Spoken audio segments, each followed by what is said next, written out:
ನಿಮಗ್ ಸಂಬಳ ಎಷ್ಟು? ಅದೇ ಸಂಬಳ ಕಣೆ. ಇದ್ರಲ್ಲಿ 50 ರೂಪಾಯಿ ಕಮ್ಮಿ ಇದೆಯಲ್ಲ? 50 ರೂಪಾಯಿ ಖರ್ಚು ಮಾಡ್ಬಿಟ್ಟೆ, ನೀನು ಹೋಗಿ ರೆಡಿ ಆಗು. 50 ರೂಪಾಯಿ ಯಾವ್ದಕ್ ಖರ್ಚು ಮಾಡಿದ್ರಿ? 50 ರೂಪಾಯಿ ಯಾವ್ದಕ್ ಖರ್ಚು ಮಾಡಿದ್ರಿ ಅಂತ ಕೇಳ್ದೆ.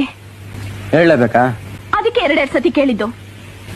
ಇಲ್ಲಿ ನೋಡ್ ಜಾನು, ಒಳ್ಳೆ ಮೂಡ್ನಲ್ಲಿ ಬಂದಿದ್ದೀನಿ. ಅದು ಇದು ಕೇಳಿ ನನ್ನ ಮೂಡ್ ಹಾಳು ಮಾಡ್ಬೇಡ. ಬೇಗ ಹೋಗಿ ರೆಡಿ ಆಗು. ಓ, ನಿಮ್ಮನ್ನೇನು ಕೇಳಬಾರ್ದು, ಕೇಳಿದ್ರೆ ನಿಮ್ಗೆ ಮೂಡ್ ಔಟ್ ಆಗೋಗುತ್ತೆ ಅಲ್ಲ?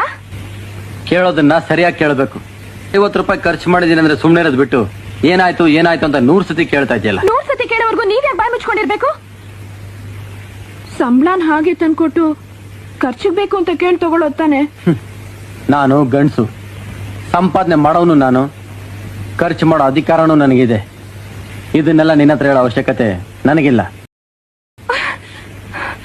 ಅವಶ್ಯಕತೆ ಇಲ್ವಾ? ಇದನ್ನೆಲ್ಲ ತಗೊಳ್ಳಿ, ಎಲ್ಲ ಖರ್ಚು ಮಾಡ್ಕೊಂಬನ್ನಿ.